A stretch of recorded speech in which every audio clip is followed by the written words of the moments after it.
Plants vs. Zombies 2 is a game that I am extremely good at and hold dear, and one that many people have been making challenge videos of recently, and I figured I'd capitalize on this trend, and hopefully finally become a large enough figure in the PvZ community to actually matter. One challenge I've noticed no one has tried yet is beating the game with only sun producers. Now, in a lot of challenges, sun is always one of the biggest problems, due to only being able to have one or usually none on your lawn, thus relying on sun falling from the sky. Sun producers are very spammable, and you should have one where you wouldn't have any other plants otherwise. My problem is a small amount of sun producers that can actually kill zombies. My only real options are Toadstool, who will be my go-to for this challenge, Solar Sage, who makes for a good early game and is also good for 1x1 AoE killing mid to late game, and Sundew Tangler. I don't really know how I'd use her yet, as I'm writing this part of the script before I start the challenge. I know that Shinevine also does damage, but barely enough to matter.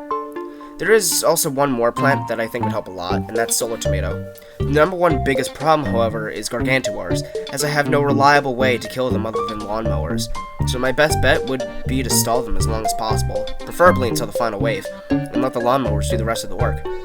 That shouldn't be too hard, given most sun producers have an insanely quick recharge, and I'll have way more sun than I know what to do with, so perma-stalling the Garg shouldn't be all that difficult. Now with that said, how will I be tackling this challenge, and what are the rules? Well, obviously all plants would be level 1, who would have guessed. Also, all conveyor levels, including Zomboss fights, would be skipped.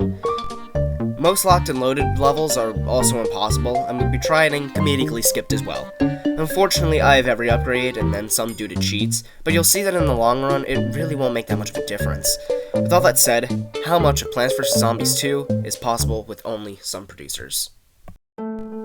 Day 1 mostly served as a playground of sorts to test us all out, especially to test out the strategy they'll be using for the rest of the challenge.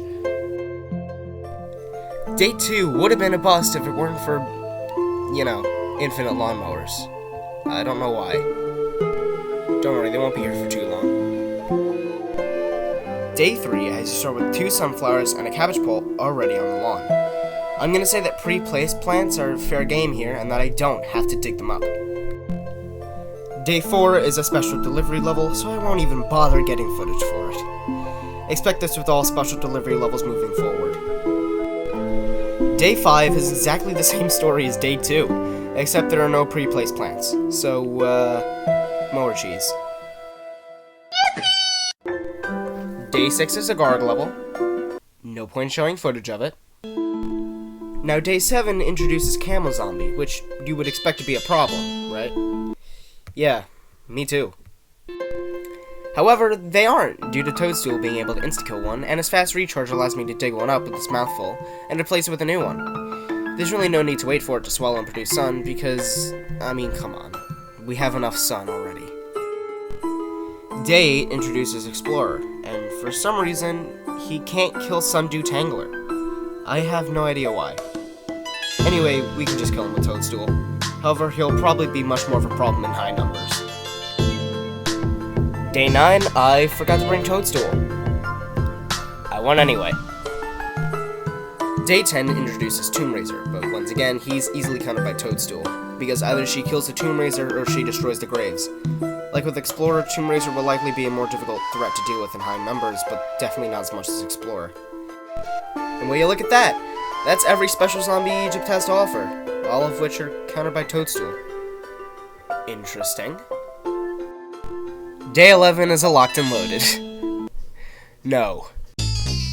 Day 12 is really just a normal level, and honestly, I'm struggling to find something interesting to say about this level. Day 13 is mold colonies, but it really doesn't make that much of a difference. Why? Mold colonies in the back columns just means I have a few less primary sun producers in the back.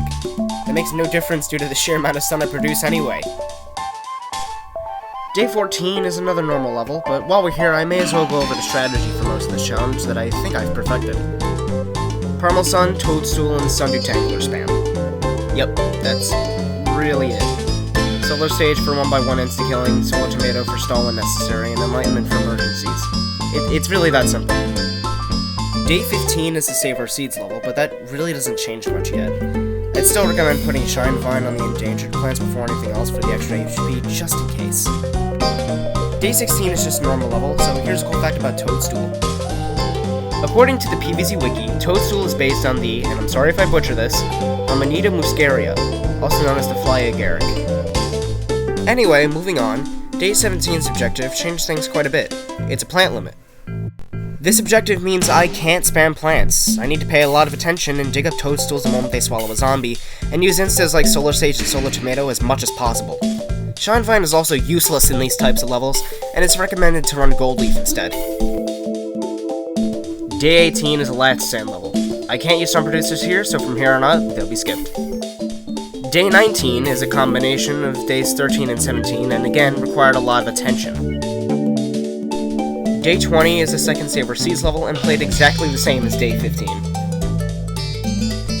Day 21 puts Twin Sun, Kernel Pult, and Melon Pulse in your deck. I can only use Twin Sun, so I put Primal Sun on the bench for this level. Day 22 is another Mola Colonies and Planting Limit combo. This is the third one in this world. Why? Anyway, the last level is Day 23, because Day 24 is a last stand and Day 25 is a Zomboss fight. This level introduces Gargantuars, which, as I wrote in the intro before starting the challenge, I thought Gargs would be damn near impossible to kill. However, Toadstool strikes again. This plant is broken. And you know what, for funsies, here's another cool fact. This time about Solar Sage. Solar Sage, as the name implies, is based off of the Garden Sage. Its scientific name is Salvia officinalis, which has many medicinal and culinary uses. Anyway, with that, Ancient Egypt is complete, and later worlds will be covered in later videos. So, as it turns out, every level that isn't a Locked and Loaded, a Last Stand, or a Special Delivery level in Ancient Egypt is possible with only some producers. I have a feeling only a few levels in most worlds will be impossible, except for Frostbite Caves and Big Lake Beach, but we'll cross that bridge when we get there.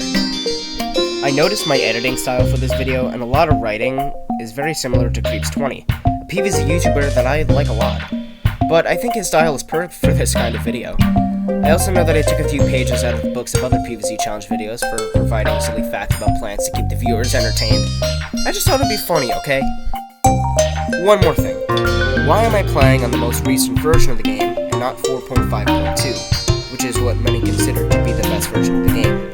Well, for one, it would be insanely boring and a lot harder than this version, because the only sun-producing plant in that version that can kill zombies is Toadstool. Oh, so I'm lazy. If this video does well, I'll be more than happy to make a part 2 with Pirate Seas, and hopefully the rest of the worlds in the game. And with all that said, I hope you enjoyed this video, and I'll see you.